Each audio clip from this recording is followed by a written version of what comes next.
popular and acclaimed storytellers, more than 40 million books sold, including her Will Trent series, which is on ABC, and Pieces of Her Heart, the #1 Netflix original series starring Toni Collette. Yeah, it's coming up on Monday, August 11th at 10:30 on Book Chat on Facebook.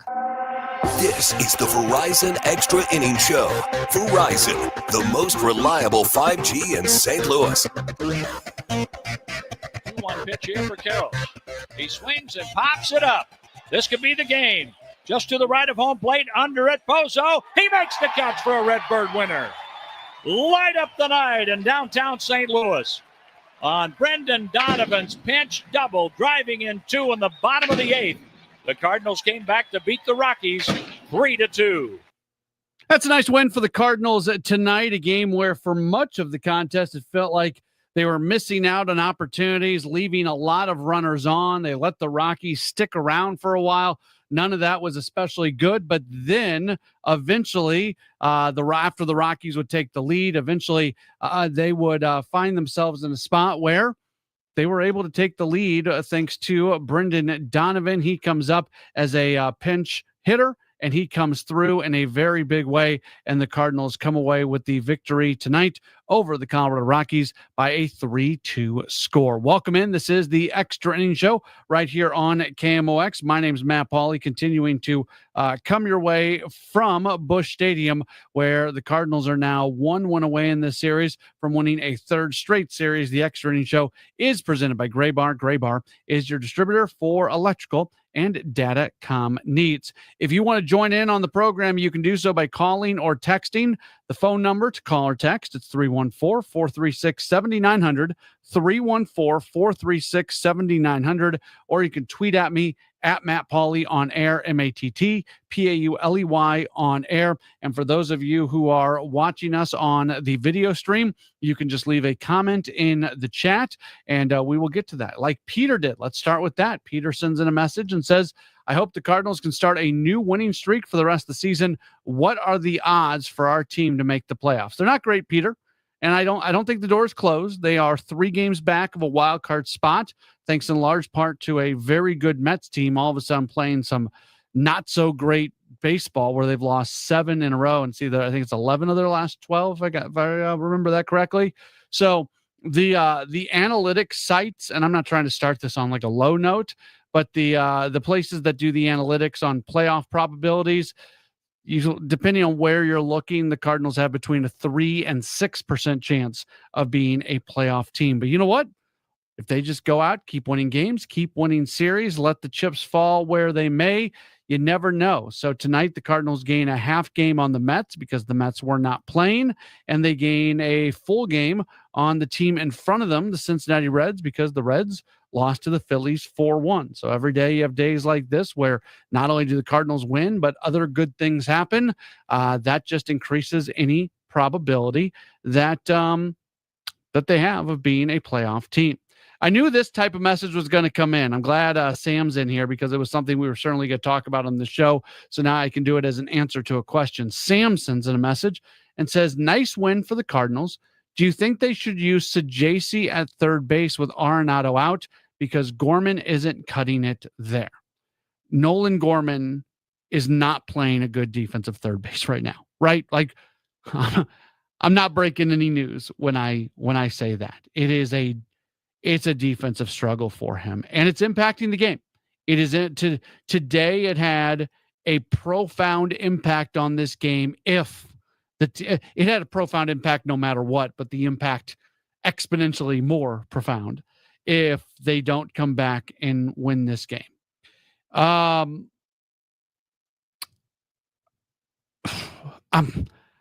not making excuses for Nolan Gorman. He's got to play better. Like that, I want to lead this conversation with that. He has to play better at third. That's the bottom line. Where I give him some grace is he just hasn't done it a lot. And look, I know.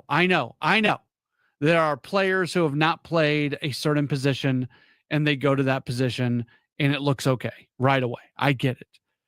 It's not looking good right now for Gorman. Now, I think he's a better defensive third baseman than what he's shown. We know that people can go through defensive slumps. And I would argue that Gorman right now is in a defensive slump. So, I mean, Gorman's defense, it's never as bad as it looks at its worst, and it's never as good when it looks at its best. Because, I mean, there are some times that Gorman makes some really, really good plays over at third. So, I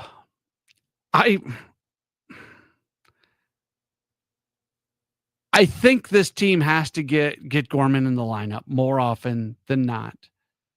I know they're going to be more comfortable putting Donovan at second because, I mean, Donovan could go over and play third. I try to speak to you, and Brian just said this. Brian sends in a message and says, Brendan Donovan's best position is third base according to defensive metrics.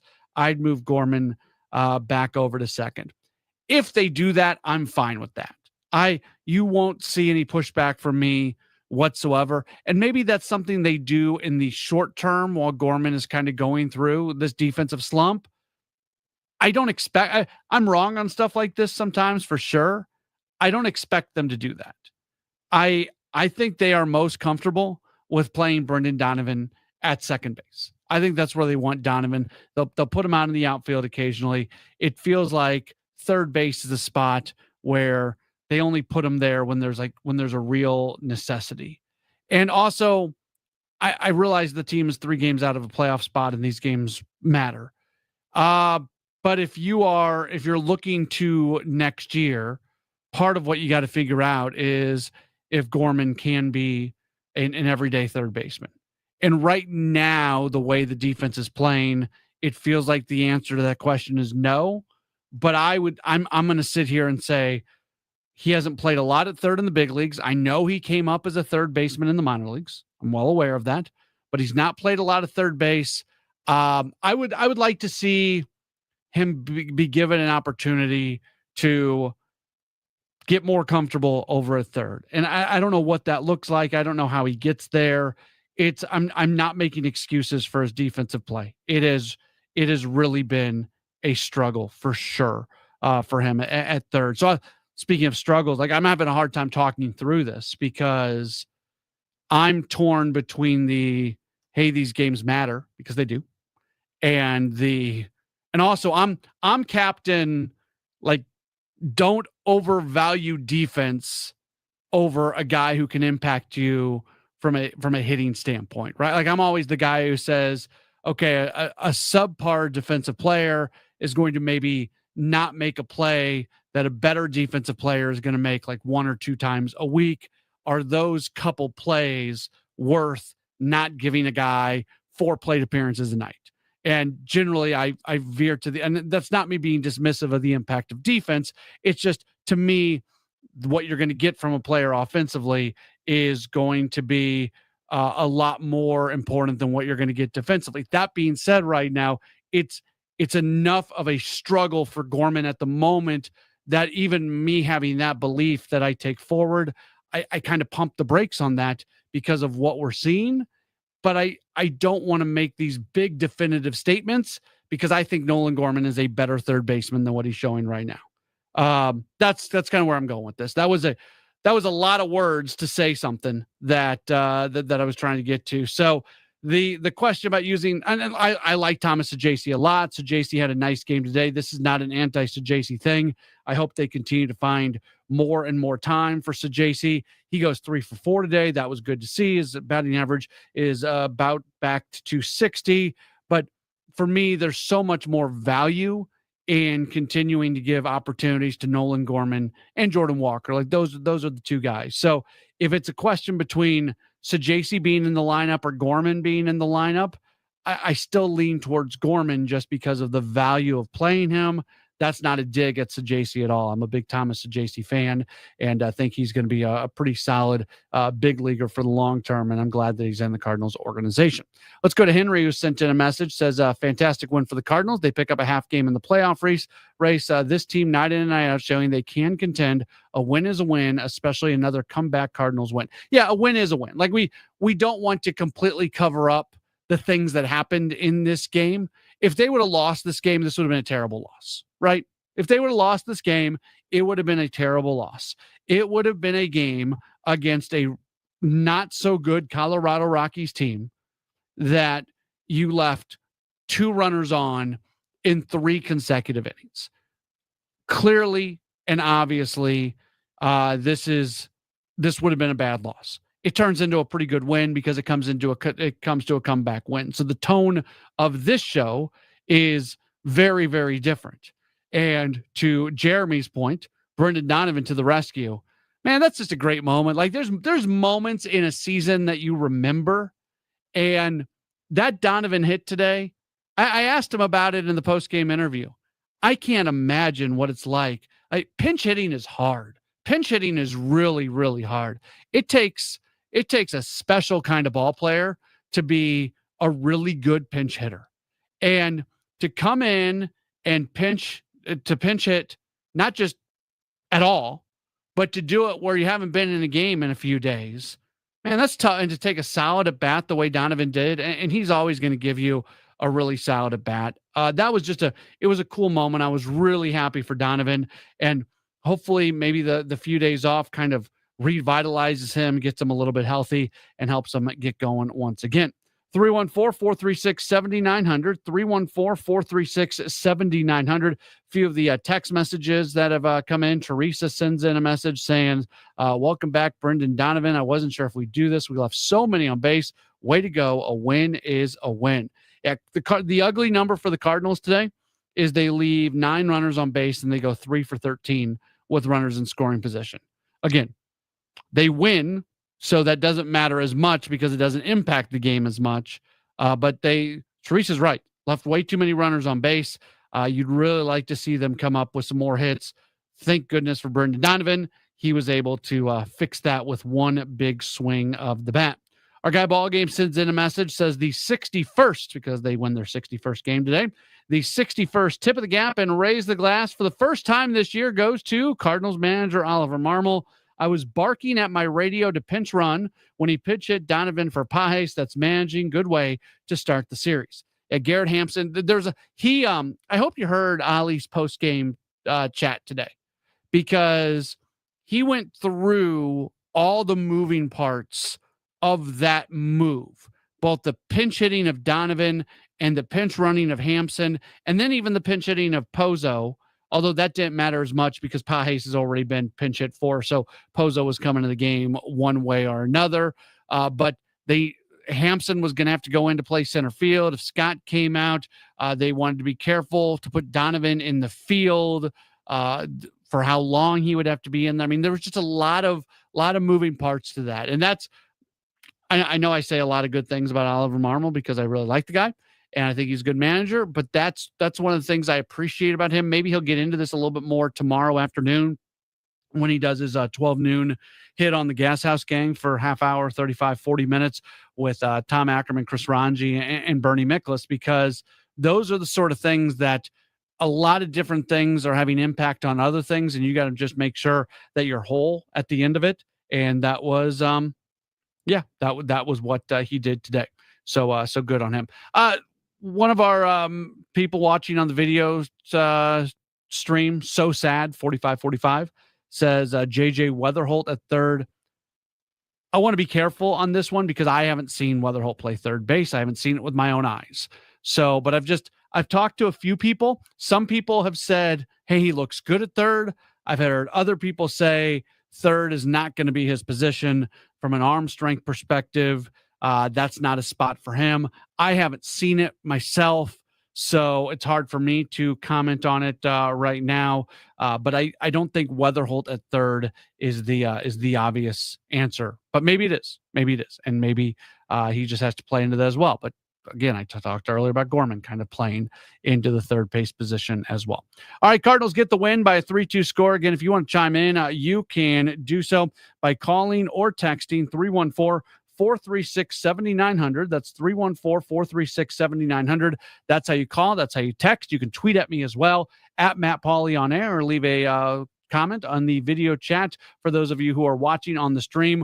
We've got more coming up in just a moment as we roll on with this edition of the Extra Innings Show right here on KMOX. Hey, facility managers. At Graybar, we're not just one of the largest distributors of electrical and datacom parts in North America. We're your connection to help make your buildings smarter. We work with best-in-class manufacturers to supply products for wireless, security, renewable energy, lighting, and critical power solutions. And we have a network of integrators nationwide that can help make it work all together. So, the next time you're thinking about making your building smarter, think Graybar, and we'll help you get connected. Visit graybar.com/connected buildings to learn more. There's a big red barn where you save green. Norm's Bargain Barn. On discount windows, doors, and things. Norm's Bargain Barn. Hi, I'm Norm Wilkie. Come see my new selection of Amish cabinetry made by my good Amish friends at Countrywood Products. We now stock 5 styles of cabinetry for you to choose from. When you need to save on discount windows, doors, and cabinetry, come to Norm's Bargain Barn. With locations in Shiloh and Fenton at the bottom of Gravois Bluffs. Visit normsbargainbarn.com. That's normsbargainbarn.com. At Sandberg Phoenix, we are more than just a law firm. Our attorneys are committed to you, your business, and your community. From startups to established businesses to estate plans, we are ready to serve you in the areas of business litigation, intellectual property, health law, and products liability. With offices in Missouri and Illinois, you can conveniently visit us today at sandbergphoenix.com. That's sandbergphoenix.com. The choice of a lawyer is an important decision and should not be based solely upon advertising. Your garage door is always there for you, rain or shine. Are you taking your garage door for granted? Is it screeching and whining for attention? Trust Overhead Door Company of St. Louis to keep your garage door reliable. Maybe the old weather stripping needs replaced to keep out the cold and hot air. Call Overhead Door Company of St. Louis, trusted here since 1926. For same-day service, call 314-781-5200 and schedule online at overheaddoorsstlouis.com. Now, back to the Verizon Extra Innings Show. The pitch on the way. A swing and a drive into right. That's a hit. It's going to tie the game. It may untie the game. Here's Sajaci around third. He's coming home with the go-ahead run. Into third on the throw home, Brendan Donovan. And the Cardinals lead 3-2. A pinch hit, extra base hit. Donnie comes through. I love that call from John Rooney. That's a great call right there. It's going to tie the game. It's going to untie the game. I love that. That's a great call. As the Cardinals do get the win tonight, 3-2 over the Colorado Rockies. Welcome back in. We're back at it with the Extra Innings Show right here on KMOX. The Extra Innings Show being presented by Graybar. Graybar is your distributor for electrical and datacom needs. If you want to join the program, multiple ways to get connected. 314-436-7900, 314-436-7900.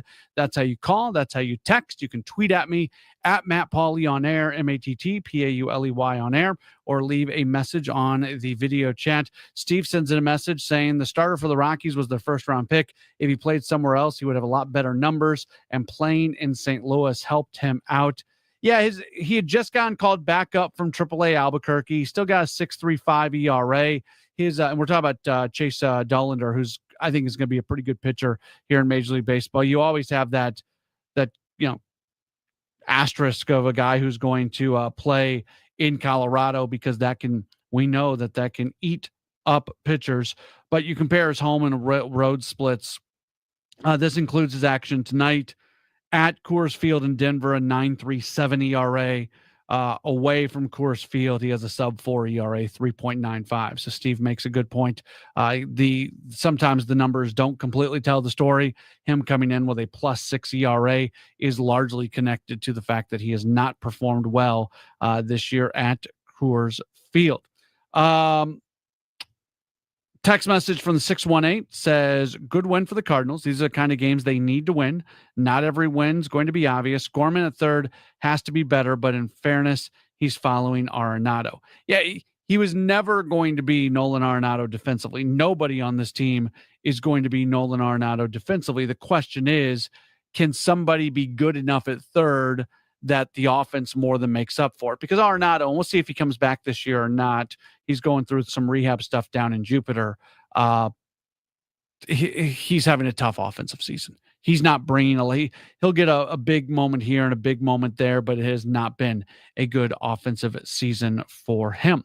Text message from the 636 reads, in a game where clutch hits could have been the highlight in several innings, it came down to a clutch hit from an injured Brendan Donovan. Yeah.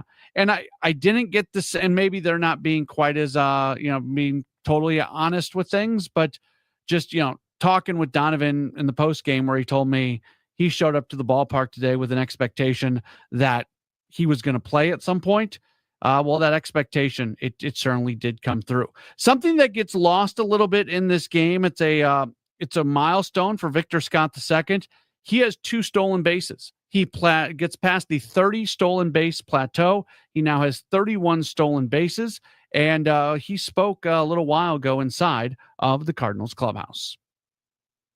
Yeah, 30 was definitely a big number. Just coming into the season, just saying like, hey, I want to steal 30 bases at this level. So to do it is a blessing, and definitely got more to come. You've seen Donnie sit over there on the bench the last couple of nights. He hates sitting out. He talks about how it kills him to sit out. What's been like seeing him want to get back in the game?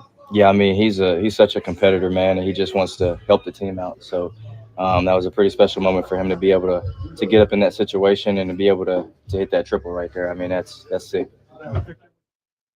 That was Victor Scott II again talking about that 30 home run plateau. All right, well, this is a treat. We were just talking about him a moment or so ago. Talked about how much I love that call from him, the Brendan Donovan call. We've got the voice of the Cardinals, John Rooney, joining us on the program. John, thank you for calling. Matt, I have to agree with you. I understand that it was tough to explain the Nolan Gorman situation because I feel the same way about it. And something you have to give him a little break on. How about his at-bat that won the game last night? He didn't take what happened in the field to the plate, and he didn't do it again tonight. It was his walk that started the rally in the 2-run comeback in the 8th inning. So he's not taking the woes in the field. And keep in mind, he was out with a bad back. How much does that play into this, where he's trying to get back into the groove of playing every day, and he had to sit out at a time where things were starting to come together for him offensively? Yes, I agree with you. He's going to play a better third base than he's playing right now, but right now it doesn't look good. No, it doesn't. Well, while I've got you, since you're talking about that hit, how about that stolen base yesterday in front of that hit? That was such a big moment yesterday. Oh, it was huge. And here's a guy, I was just thinking of the things that the Cardinals have accomplished this year by developing, giving people a runway. Number one, they found out they have one of the best pinch hitters in the game in Joel Pozo. They found out that Alec Burleson plays a pretty good left field, but he's really a good first baseman when they put him over there. They've also found that Kyle Leahy can be a terrific late game pitcher, and who knows, they might be able to stretch him out to be a starting pitcher. They've also found out that Riley O'Brien is getting his feet on the ground at the major league level. And they found out that Jojo Romero, he likes the heat at the end of the game the way he did in 2023. They've also found out that Mason Wynn is not only becoming a good shortstop, he's becoming a great major league shortstop.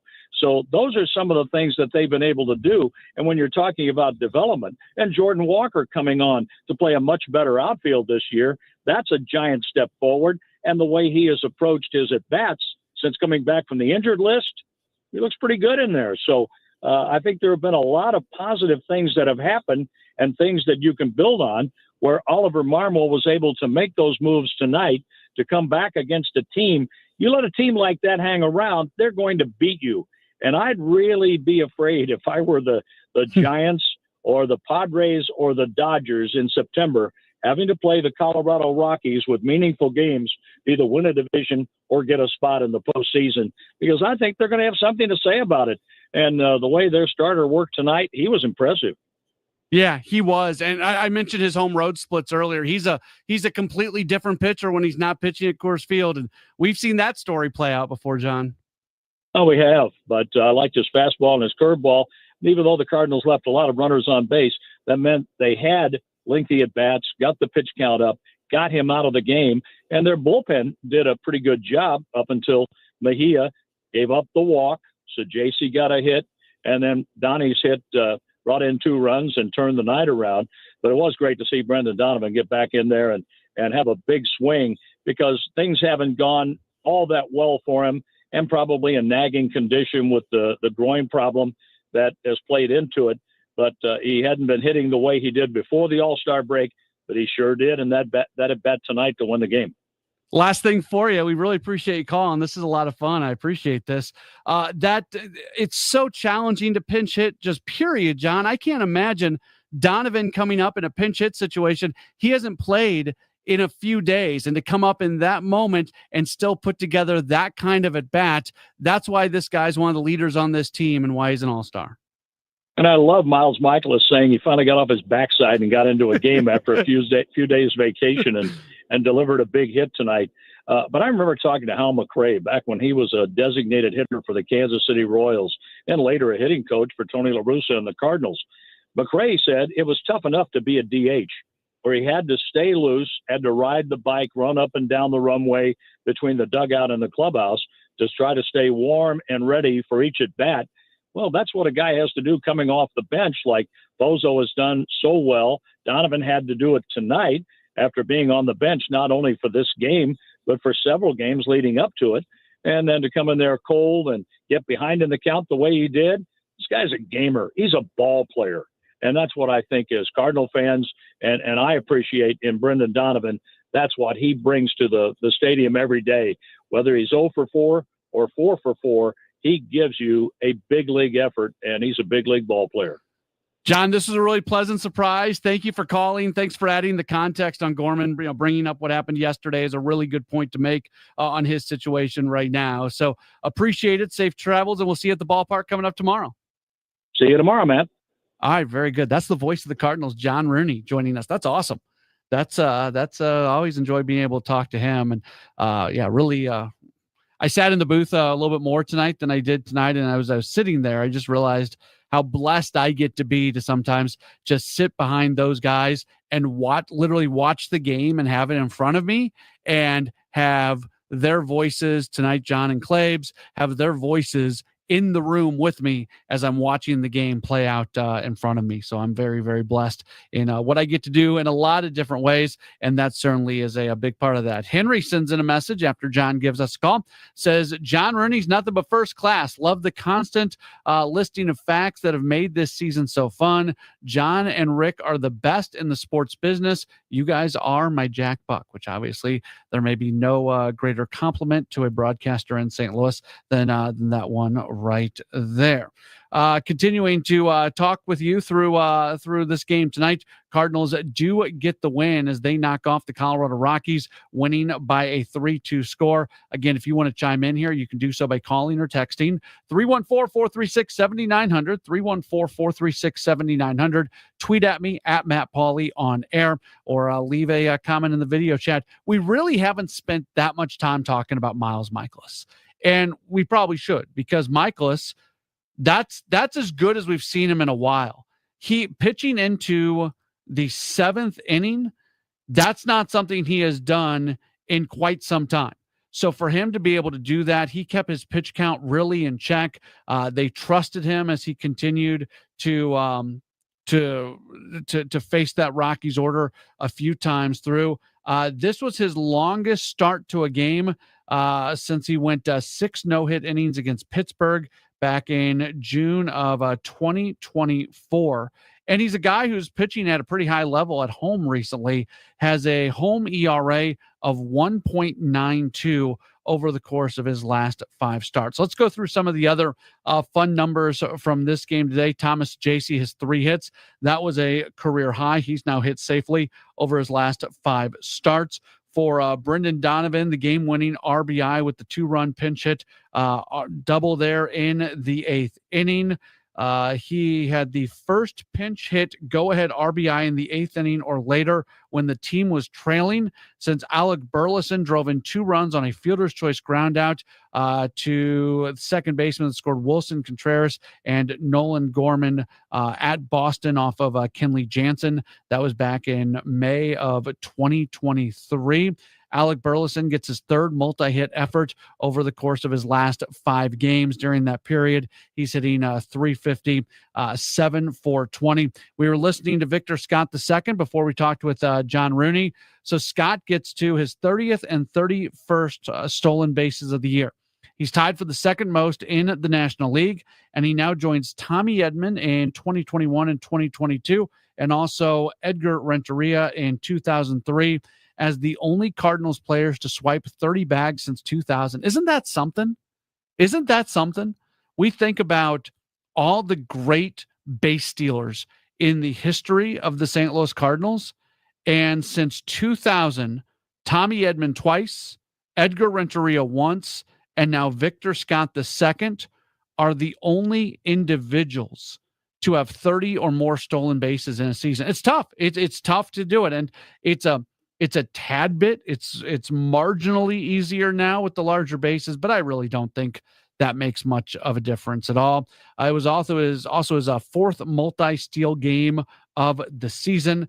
Pedro Pajes was able to extend his on-base streak to 7 games. He sits safely in 6 of his last 7. And from a team standpoint, the Cardinals have now won 4 of their last 5 games. They won their 6th game of the season when trailing after 7 innings.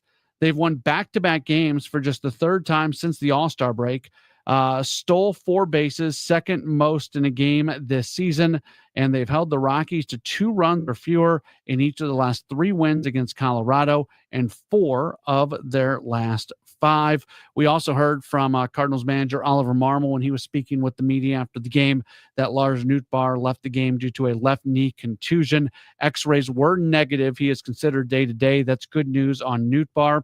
They said that he just wasn't getting better as time was continuing to move forward.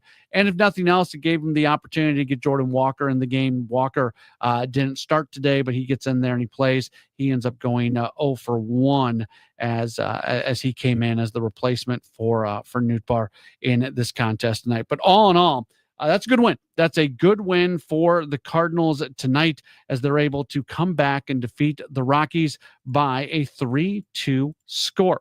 What's on Deck is presented by Chesterfield Fence and Deck, the sign you have the very best. ChesterfieldFence.com. Cardinals can go for a series win in the second game of this series coming up tomorrow night. A series win, and that would be their 3rd straight series victory as they continue to try to make a run for the playoffs. And by the way, San Diego right now leads the Giants 4-1. That game is in the top of the 7th. The Giants are right behind the Cardinals in the wild card standings. Now, the Padres are one of the teams they're chasing.